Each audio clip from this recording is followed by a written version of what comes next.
أعوذ بالله من الشيطان الرجيم. بسم الله الرحمن الرحيم.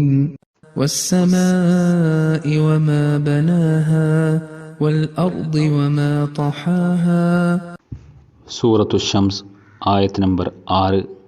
അർത്ഥം: ആകാശത്തെക്കൊണ്ടും അതിൻ്റെ നിർമ്മാണത്തെക്കൊണ്ടും ഭൂമിയെക്കൊണ്ടും അതിനെ പരത്തിയിരിക്കുന്ന വിധത്തെക്കൊണ്ടും. ഈ ആയത്തിൻ്റെ വിശദീകരണം തഫ്സീർ കബീറിനെ ആസ്പദമാക്കിയാണ് ഇവിടെ കേൾപ്പിക്കാൻ പോകുന്നത്. ഈ രണ്ട് ആയത്തുകളിൽ അല്ലാഹു സുബ്ഹാനഹു വ തആല ആകാശത്തിൻ്റെയും ഭൂമിയുടെയും ഉദാഹരണം നൽകിക്കൊണ്ട് പറയുകയാണ്: ഞാൻ ഇത്രയും വലിയ ഒരു ഫാക്ടറി പണിയുകയും ആ ഫാക്ടറിയുടെ എല്ലാ ഭാഗവും മനുഷ്യ സേവനത്തിനായി ഉപയോഗിക്കുമ്പോൾ നിങ്ങളുടെ സൃഷ്ടിപ്പിന് ഒരു ലക്ഷ്യമോ ഉദ്ദേശ്യമോ ഇല്ല എന്ന് എങ്ങനെ നിങ്ങൾക്ക് പറയാൻ കഴിയും?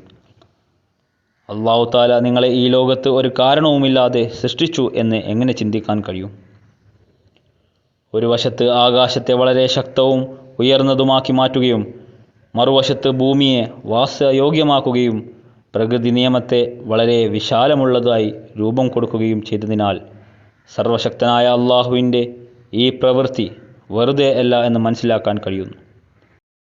നിങ്ങൾ നിങ്ങളുടെ ചെറിയ പ്രവൃത്തികളും ചെറിയ കാര്യങ്ങളുടെ ഒരുക്കവും വ്യർത്ഥമെന്ന് പറയാതിരിക്കുമ്പോൾ ഇത്രയും വലിയ ഒരു വ്യവസ്ഥിതിയെ നിങ്ങൾക്ക് എങ്ങനെ നിഷ്ഫലമെന്ന് പ്രഖ്യാപിക്കാൻ കഴിയും?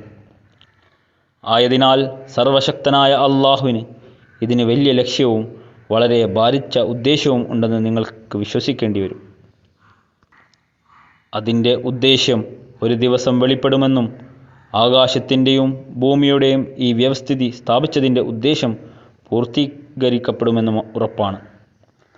ഭൗതിക കാര്യങ്ങളിൽ അവൻ ഒരു വശത്ത് ആകാശത്ത് ഔന്നത്യത്തിൻ്റെയും കൃപയുടെയും ശക്തി വച്ചിട്ടുണ്ടെങ്കിൽ മറുവശത്ത് ഭൂമിയിൽ വസിക്കാനും മനസ്സിനെ വികസിപ്പിക്കാനുമുള്ള കഴിവ് സ്ഥാപിച്ചിട്ടുണ്ടെങ്കിൽ അവൻ നിങ്ങളുടെ ശാരീരിക സുഖം എങ്ങനെയെങ്കിലും പരിപാലിക്കുകയും നിങ്ങളുടെ ആത്മീയ സുഖം അവഗണിക്കുകയും ചെയ്തേക്കാം എന്ന് എങ്ങനെ നിങ്ങൾക്ക് പറയാൻ കഴിയും?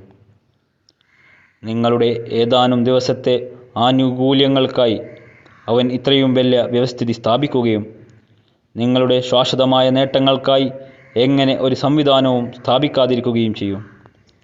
ഭൂമിയെയും ആകാശത്തെയും കുറിച്ച് നിങ്ങൾ സൂക്ഷ്മമായി ചിന്തിച്ചാൽ നിങ്ങളുടെ ശാരീരിക സുഖത്തിനായി ഇത്രയധികം കാര്യങ്ങൾ നൽകിയ ദൈവം നിങ്ങളുടെ ആത്മീയ പരിണാമത്തിനും അത്തരം നിയമങ്ങൾ നൽകിയിട്ടുണ്ടെന്ന് നിങ്ങൾക്കറിയാൻ കഴിയും. ശാരീരിക വികസനത്തിന് അവൻ പലതും നൽകിയതുപോലെ ആത്മാവിൻ്റെ വികസനത്തിനും പലതും നൽകിയിട്ടുണ്ട്. എന്നാൽ അവിവേകിയായ മനുഷ്യൻ ഭൗതികതയിലേക്ക് നോക്കുകയും ആത്മീയതയിലേക്ക് കണ്ണുകൾ അടയ്ക്കുകയും ചെയ്യുന്നു. സർവശക്തനായ ദൈവം ഭൂമിയെ ഭൗതികമായി വാസയോഗ്യമാക്കുകയും ആത്മീയമായി വാസയോഗ്യമാക്കാതിരിക്കുകയും ചെയ്യുന്നത് എങ്ങനെ? ഒന്നെങ്കിൽ ഭൂമിയിൽ മനുഷ്യർക്ക് ഭൗതികമായി ജീവിക്കാനുള്ള ശേഷിയില്ല എന്ന് പറയുക. നിങ്ങൾക്കിത് പറയാൻ കഴിയുന്നില്ലെങ്കിൽ ഭൂമിയിൽ ആത്മീയമായി ഉന്നതി പ്രാപിക്കാനുള്ള കഴിവ് അല്ലാഹു സുബ്ഹാനഹു വ തആല ഉണ്ടാക്കിയിട്ടുണ്ടെന്ന് നിങ്ങൾ വിശ്വസിക്കണം. ഈ ഒരു കഴിവ് കാരണത്താൽ ഇന്ന് ഇസ്ലാമിനെ എതിർക്കുന്നവർ അല്ലാഹുവിൻ്റെ ദൂതനായ മുഹമ്മദ് നബി സല്ലല്ലാഹു അലൈഹി വസല്ലമയുടെ അടിമത്തം സ്വീകരിക്കാൻ ഒരു ദിവസം ഓടിയെത്തും. നിങ്ങൾ എത്ര തന്നെ എതിർക്കാൻ ശ്രമിച്ചാലും മനുഷ്യപ്രകൃതിയിൽ നന്മ കാണപ്പെടുന്നു.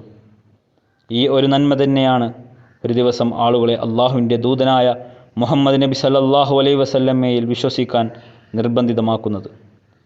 ഭൂമിക്ക് ആകാശത്തിൻ്റെ കൃപയിൽ നിന്ന് സ്വയം വേർപെടുത്താൻ കഴിയാത്തതുപോലെ ദൈവിക വെളിപാടിൽ നിന്ന് മനുഷ്യ ഹൃദയങ്ങൾക്ക് വേർപെടാൻ കഴിയില്ല. മറ്റൊരു വളരെ പ്രധാനപ്പെട്ട കാര്യം ഇവിടെ ഓർക്കേണ്ടത്, വിശുദ്ധ ഖുർആനിൽ ആകാശം എന്നതുകൊണ്ട് വെറും നമ്മൾ ഭൂമിയിൽ ഇരുന്ന് നഗ്നനേത്രങ്ങളാൽ കാണുന്ന ആകാശത്തിനെ മാത്രമല്ല ഉദ്ദേശിക്കുന്നത്, മറിച്ച് എല്ലാ നക്ഷത്രങ്ങളെയും ഗ്രഹങ്ങളെയും പ്രകാശങ്ങളെയുമാണ് അതുകൊണ്ട് ഉദ്ദേശിക്കുന്നത് എന്നോർക്കണം. അവരില്ലാതെ ഭൂമിക്ക് പ്രവർത്തിക്കാൻ കഴിയില്ലെന്ന് സർവശക്തനായ അല്ലാഹു പറയുന്നു.